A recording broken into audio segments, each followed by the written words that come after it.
Elowen didn't know the Alpha King was dying. She didn't know that 23 Luna candidates had already failed his trial, their screams still echoing in the palace halls. And she definitely didn't know that the moment her fingers touched the ancient moonstone, every secret buried in Valdrin's bloodline would rise to the surface, including her own. All she knew was that the soldiers had dragged her from the forest at dawn, and no amount of begging would make them let her go. Move faster, Omega. The guard's boot connected with her ankle, sending her stumbling forward on the muddy road. Elowen caught herself on her palms, feeling the sharp bite of gravel through her thin skin. She didn't cry out. She'd learned long ago that crying only made them hit harder. 3 years.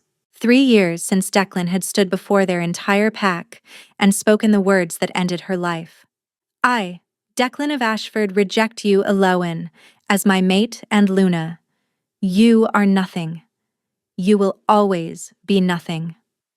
She could still hear the laughter, still feel the way her wolf had howled inside her chest, still remember her father's face, not angry, not sad, and just disappointed.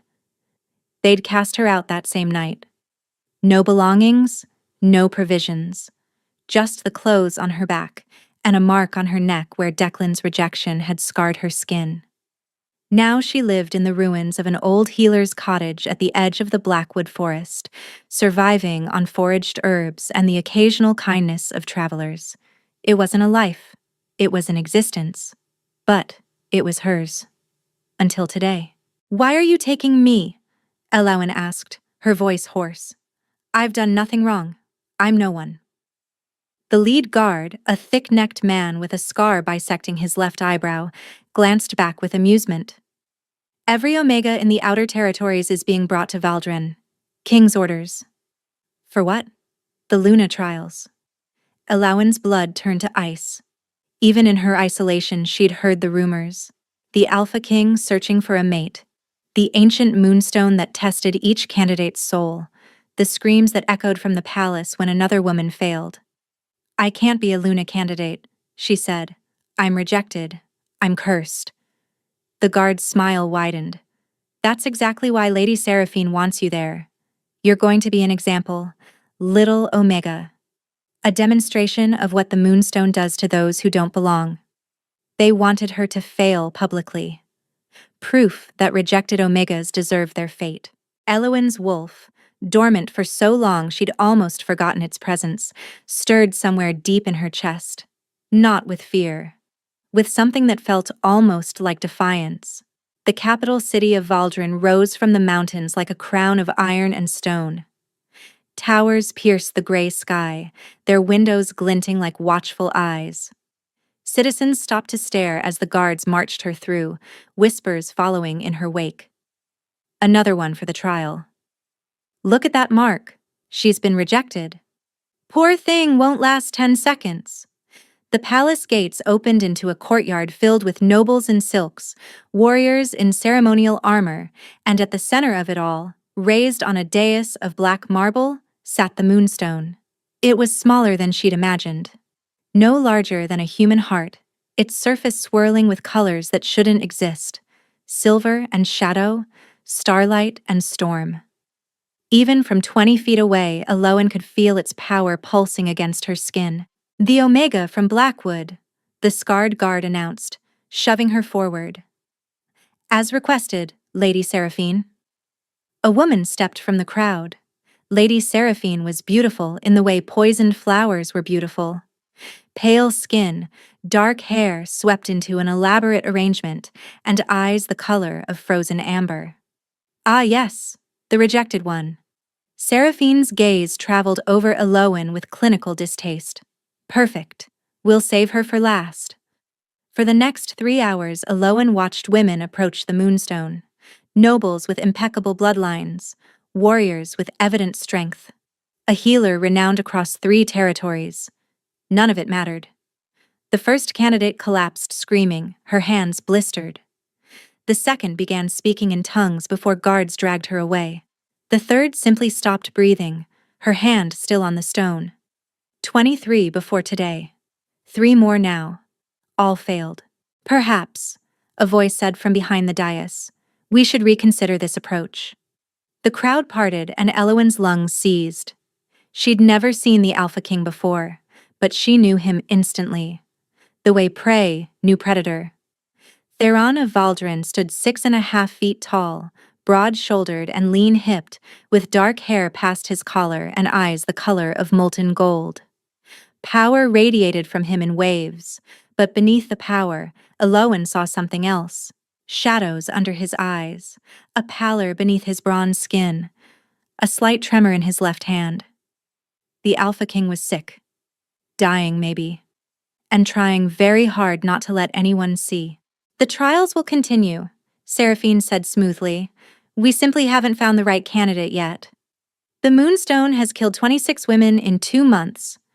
Theron's voice carried exhaustion that seemed bone deep. At what point do we admit this isn't working? When we've exhausted all options. Seraphine pointed at Elowen. Bring her forward. The guards grabbed her arms, dragging her toward the dais. The crowd murmured, some laughing. A rejected Omega at the Luna trials. A cruel public joke. But as she was forced up the marble steps, something strange happened. The Moonstone's glow intensified. Its swirling colors shifted, silver bleeding into gold. And for just a moment, the ancient artifact seemed to sing. Theron's head snapped toward the stone, then toward her. His amber gold gaze narrowed. Wait. The guard stopped. The crowd went silent. The Alpha King crossed the dais until he stood directly in front of her. This close, she could smell him. Pine and smoke and something electric. What's your name? He asked quietly. Elowen. Of nowhere. Of no one. Curiosity stirred in his expression. The mark on your neck. You were rejected. Yes. And yet you're still standing. Most rejected wolves don't survive the first year. My wolf is stubborn. The corner of his mouth twitched. So is mine. He gestured toward the Moonstone. Touch it. Your Majesty. Seraphine interjected sharply. Surely we don't need to waste time on. Touch it. Theron repeated. Unless you're afraid. Elowen walked to the Moonstone. The crowd held its breath. She reached out her hand. Her fingers made contact. And the world exploded into light. Elowen had expected pain. Instead, she felt warmth. A presence wrapping around her consciousness, examining every scar and shadow in her soul. Who are you? The voice came from everywhere and nowhere. No one, she answered honestly. No. The presence pressed deeper, memories flashing before her. You are exactly who we've been waiting for. The light receded. Elowen opened her eyes to absolute silence. She was still standing. Her hands weren't burned. Her mind was intact. And the Moonstone beneath her palm had changed, its colors now steady, pulsing in rhythm with her heartbeat. Impossible, someone whispered. Seraphine's face had gone white. This is a trick. The stone must be malfunctioning. The Moonstone doesn't malfunction. Theron's voice cut through the chaos. It hasn't chosen a Luna in 4 generations, and now it has. He faced the crowd. The trials are over. We have our Luna. Your Majesty, you cannot seriously consider. Lady Seraphine. The temperature dropped 10 degrees. Question my judgment again, and we'll have a very different conversation. Seraphine's mouth snapped shut, but her eyes burned with something dangerous. She looked at Elowen the way a snake looked at prey it couldn't quite reach. Of course, Your Majesty. We should prepare the new Luna's quarters immediately. She swept away, and Elowen felt the target on her back grow larger. You should sit down. Theron appeared at her elbow. The bonding takes a toll. Before she could respond, the world tilted sideways. Strong arms caught her, lifting her easily. I've got you, he murmured. Rest now. She was unconscious before he finished speaking. When Elowen woke, she was lying in the softest bed she'd ever touched, surrounded by silk sheets the color of moonlight. You're awake. A young woman stood near the door carrying a tray of food. I'm Marin. His Majesty assigned me to attend you.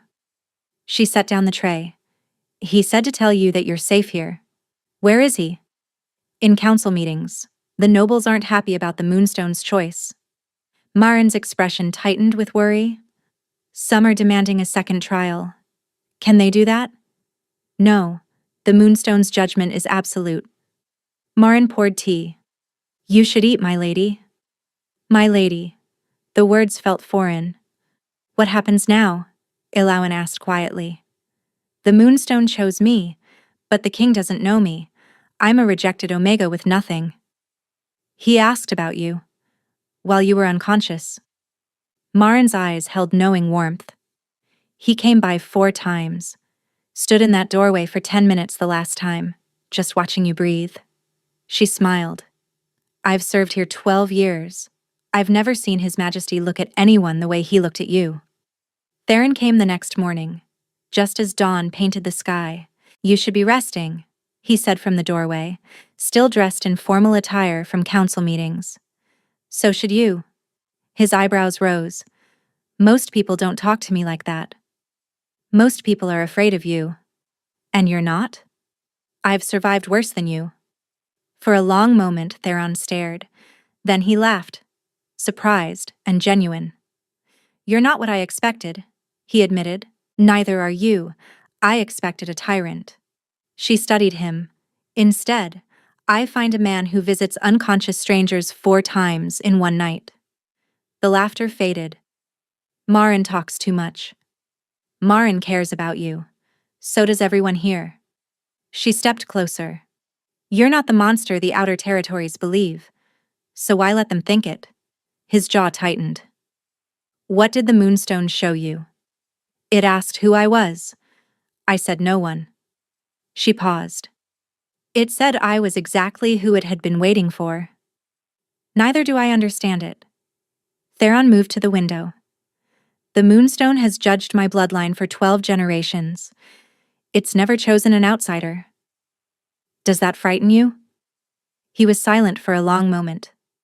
Everything frightens me these days. The admission hung fragile between them. You're dying, she said softly. The shadows under your eyes, the tremor in your hand. You're sick with something that isn't getting better. Theron went very still. Who told you? No one. I have eyes. Another silence.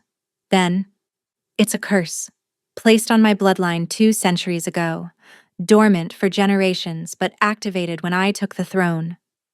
His wolf-bright eyes met hers. The only cure is a Luna bound through the Moonstone. Someone whose power can absorb the darkness.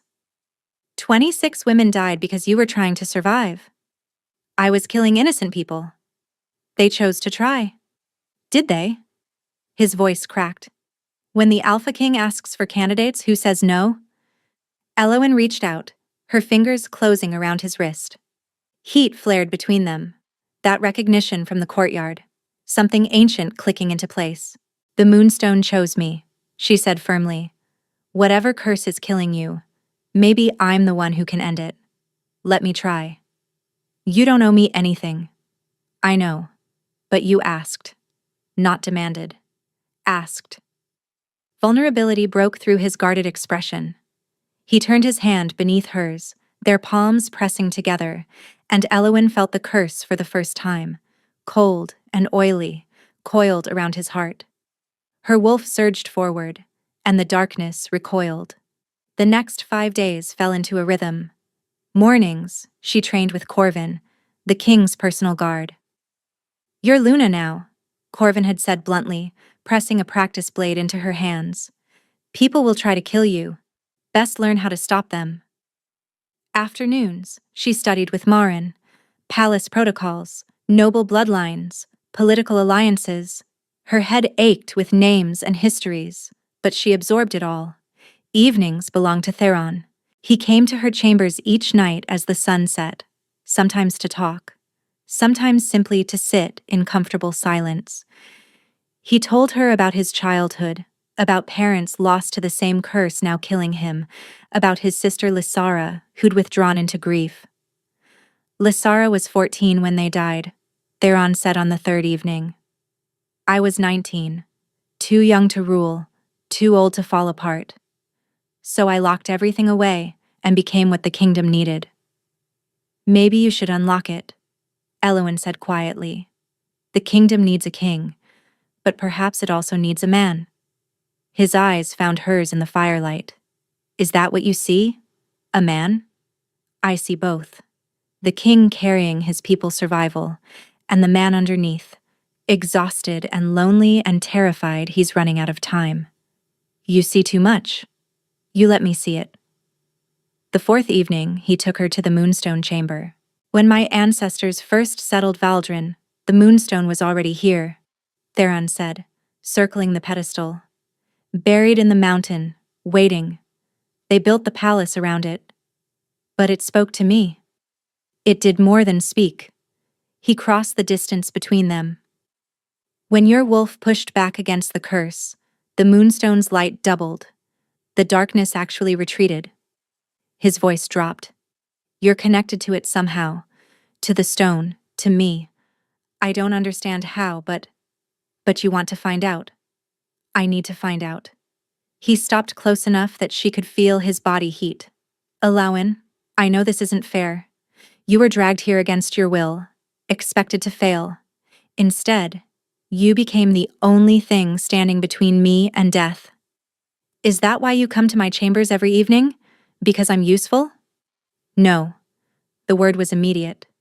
I come because when I'm with you, I can breathe. Because you look at me like I'm more than a dying king. He stopped, his composure cracking open. Because my wolf recognizes yours in a way I've never experienced. Theron, I'm not asking for anything. I know you've been hurt. I just needed you to know this isn't just about the curse. You're not just a cure to me. I'm what? His gaze blazed. Everything. The moonstone flared, painting the chamber in silver and gold. She closed the distance between them. Theron went rigid as her hand pressed against his chest. She could feel the curse coiled there, but beneath it, she felt him, burning and frightened and fighting to stay alive. I was rejected once, she said quietly, told I was worthless. I believed it for 3 years. Her fingers curled into his shirt. But then I touched that stone, and it showed me fire and starlight and a wolf made of shadows. It showed me power I never knew I had. Her voice steadied. And it showed me you. What did you see? A king on his knees, not because he was weak, but because he'd carried his kingdom alone until his legs gave out. A heart so guarded it had forgotten what it felt like to be touched. Tears gathered in her eyes. It showed me someone worth saving. His control shattered. One moment he was frozen.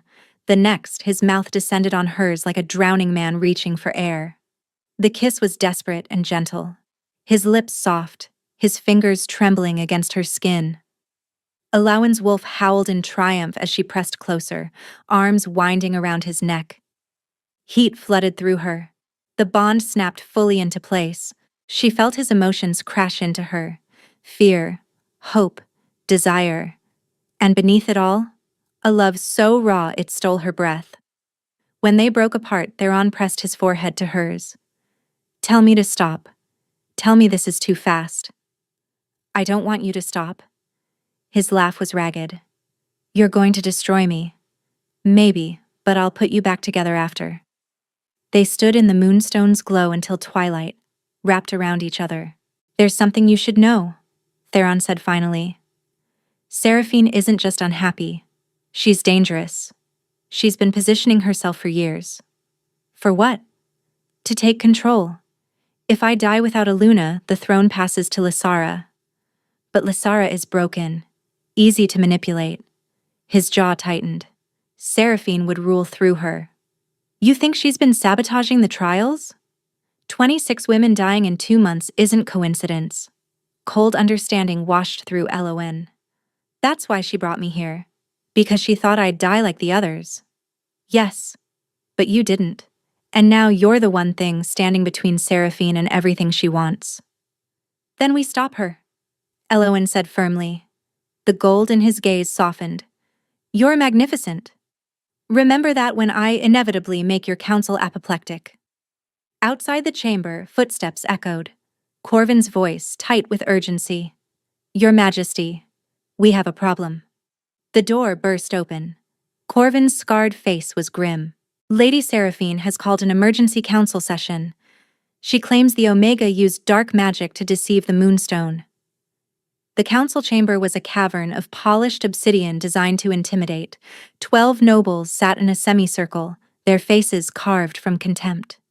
At the center stood Seraphine, resplendent in crimson silk. Your Majesty, she inclined her head. Thank you for joining us. Get to the point, Seraphine. This is Brother Aldrich, a truth seeker from the Temple of the White Moon. A hooded figure stepped forward. He found traces of corruption magic in the Moonstone Chamber. Murmurs rippled through the council. The Omega carries tainted blood, Seraphine continued. Her rejection wasn't merely social. It was spiritual. That's a lie. Elowin stepped forward. I've never practiced dark magic. Brother Aldrich, please share your findings. The hooded figure raised his head. The corruption traces are unmistakable. Blood magic, soul binding, sorcery that can deceive even the Moonstone. I touched the stone 5 days ago, Elowin said. Whatever ritual you found happened before I arrived. Seraphine's smile wavered. She's not lying. A new voice cut through the tension.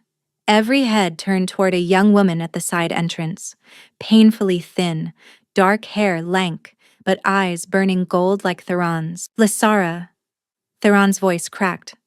What are you doing here? I've been resting for 3 years. It's time I stopped. Lysara shuffled forward. I know about the corruption because I watched it happen. Seraphine went pale. You're confused, Princess. My illness was manufactured. Poison in my tea, herbs to keep me docile. Lysara faced the council. Lady Seraphine has been drugging me for 3 years, and 2 weeks ago I watched her perform the ritual. To ensure candidates failed. The chamber exploded. Theron moved in front of Elowin. Explain. Now. She wanted you dead. Lysara's eyes found Seraphine. The curse was killing you, and she made sure no Luna could survive. Once you died, she'd rule through me. You have no proof, Seraphine hissed.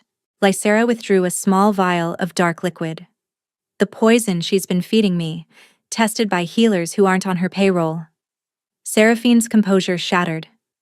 You ungrateful little guards, seized Lady Seraphine. But Seraphine's hand closed around a pendant that pulsed with sickly green light. Dark energy exploded outward, throwing guards backward. You think I spent 15 years positioning myself just to be undone? Her voice resonated with unnatural power. The curse on your bloodline? I activated it. Your parents? I watched them die and smiled. Theron lunged. Seraphine laughed and vanished in shadow, her voice echoing. The curse will claim you before the next full moon. And when you're dead, I'll burn everything you love to ash. Silence fell. She killed them, Theron whispered. My parents. And I trusted her. You couldn't have known? Theron. Lysara crossed the chamber. We can grieve later. She has a pendant connected to the curse's source. If she reaches it first, she'll make the curse permanent. Elowin finished. Where's the source? The old temple in the Ashvale Mountains. 3 days' ride. The full moon is in 4 days. Then we leave tonight. They rode through the night, pushing hard. A small force of 20 warriors. Lysara insisted on coming, arguing she knew Seraphine's methods best. They made camp as the first night bled into dawn, rested briefly, then rode through the second day. By the second night, the Ashvale Mountains loomed against the stars. You should sleep, Theron said, sitting beside Elowin by the fire. Tomorrow will be difficult. So should you. I can't. Every time I close my eyes, I see my parents. Wonder how many times Seraphine smiled at them while planning their deaths. Elowin took his hand. She fooled everyone. That's not your failure. It's testament to her deception. Is it? His laugh was bitter. Or did I just see what I wanted? Someone I didn't have to suspect because suspecting her meant being alone? You're not alone anymore. He turned, those molten eyes searching her face. Whatever happens tomorrow, these past days with you have been the first time I've felt alive in 3 years. His voice roughened. Even if the curse takes me, I'll die knowing what it felt like to be loved. The curse isn't going to take you. You can't promise that. Watch me. She kissed his palm. I didn't survive 3 years of hell and fall in love with a stubborn king just to lose him. Her eyes met his. We're going to destroy that curse. Then we're going to spend 50 years making Seraphine regret targeting your family. I love you, he breathed. Completely. Irrevocably. I love you too. They held each other until dawn. They reached the temple on the 3rd day. It was a ruin of black stone, half consumed by the mountain. Dark energy pulsed from its depths. She's inside, Lysera said. I can feel the pendant. They entered together. The interior was a labyrinth of collapsed corridors, thick with decay and dark magic. They found Seraphine before an altar pulsing with green light. The pendant blazed, connected by shadow threads to a massive crystal. The curse's source. You came. Seraphine didn't turn. I wondered if you'd have the courage. It's over. Surrender, and I'll grant you a quick death. Quick? She laughed, finally facing them. Dark veins crawled across her skin. I've spent 15 years building this moment. Why? What did my family do to you? Your grandfather killed mine. Executed him for treason when all he wanted was what was rightfully ours. Her voice dripped venom. I've simply been taking back what's mine. She raised her hands.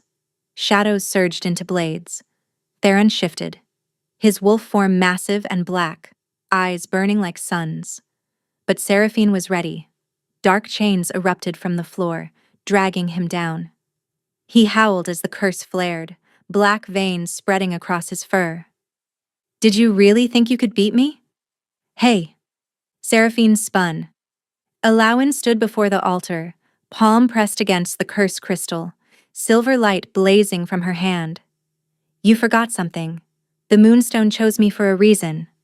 She pushed. Silver light devoured the green, racing along the shadow threads, consuming the curse at its source. Seraphine screamed as her pendant shattered. The dark magic dissolved. She collapsed, suddenly old, suddenly weak. The chains around Theron dissolved. He shifted back, gasping, the black veins fading. Elowin pulled her hand from the crystal and swayed. The world tilted. Strong arms caught her. I've got you.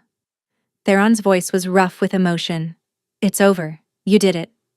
The curse? Gone. He laughed, disbelieving. 3 years wrapped around my heart and it's gone. Corvin and the warriors secured Seraphine. Lysara knelt nearby, clutching her wounded arm but smiling. Really smiling. Brother. We're free. Theron pulled his sister into a one-armed embrace, the other around Elowin. The 3 stood in the ruins of Seraphine's hatred, finally whole. 3 weeks passed. Seraphine's trial was swift, the evidence overwhelming. She was executed at dawn. The kingdom celebrated. Feasts in every village. Songs about the rejected Omega who saved the Alpha King. Children acted out the temple battle in courtyards. But Elowin still woke some mornings expecting the ruined cottage, the forest cold, the loneliness. You're thinking too loud. Theron appeared in her doorway. I can practically hear it from my study. I thought kings were busy, being important. I've delegated my afternoon to Corvin. He sat beside her. Talk to me. I keep waiting for it to end, for someone to realize I don't belong. Elowin. My father tried to sell me before Declan rejected me. The words unlocked a door she'd kept sealed. To a merchant who collected Omegas. Declan's rejection actually saved me. The merchant didn't want damaged goods. Theron went very still. What was his name? It doesn't matter. I told you because She met his gaze. I've never been chosen. Not by my father. Not by my mate. Not by my pack. The Moonstone chose me, and I still don't understand why. Come with me. He led her through corridors to a door she'd never seen. The Royal Archive. Records of every king and Luna in Valdrin's history. The room was vast, lined with shelves stretching toward shadows. Theron led her to a pedestal with a single ancient book. The Moonstone's record. Every person who's touched it. He turned to a page near the end. Look. Her name was written in silver ink. Beside it, a phrase in the old language. What does it say? Heart of the mountain, chosen before time. The one who was always meant to be. His eyes met hers. The Moonstone was waiting for you.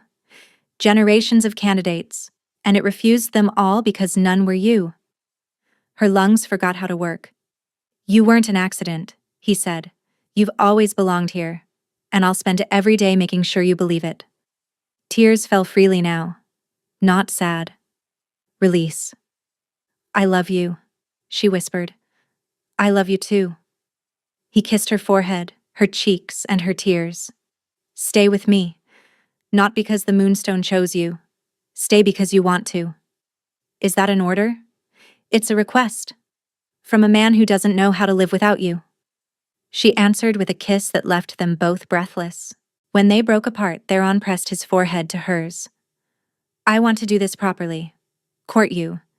But I need you to know. When you're ready, I want you to be my wife. My Luna. My queen. That sounds like a proposal. It's a promise. The proposal comes with a ring and Lysara crying. I don't want to wait. She pulled back to meet his gaze. I'm done waiting, Theron. I want everything. Now. Ask me properly. Right here. He dropped to one knee. Ilawan of nowhere and no one. Chosen of the Moonstone. Breaker of curses. Owner of my heart. His voice shook. Will you marry me? Yes. 1,000 times yes. He kissed her until she couldn't think. And somewhere deep in the mountain the Moonstone pulsed with silver light. The bonding ceremony was held beneath the full moon, in the courtyard where Elowyn had first touched the Moonstone. Thousands of candles floated like captured stars. White flowers cascaded from every surface. Lysara stood at the front, healthy now, eyes bright with joy. Theron wore black and silver. His crown sat heavy, but his expression held only peace. When Elowyn appeared, the crowd fell silent. She wore white silk threaded with silver. Marin had woven flowers into her hair. The rejection scar on her neck was visible, unhidden, testament to survival rather than shame. She walked alone. No father, no pack, just herself and absolute certainty. The air stopped in Theron's throat as she approached. You're beautiful, he breathed. You're not so bad yourself. The ceremony was ancient, sacred, vows in the old language that resonated through the mountain. I choose you, Theron said. Not because duty demands it, but because my heart recognized yours the moment you walked into that trial. I choose you, Elowyn replied. Not because you saved me, but because you saw me when I was invisible. The Moonstone flared, engulfing them. The bond snapped fully into place, absolute, permanent, woven into her soul. She felt his heartbeat synchronize with hers.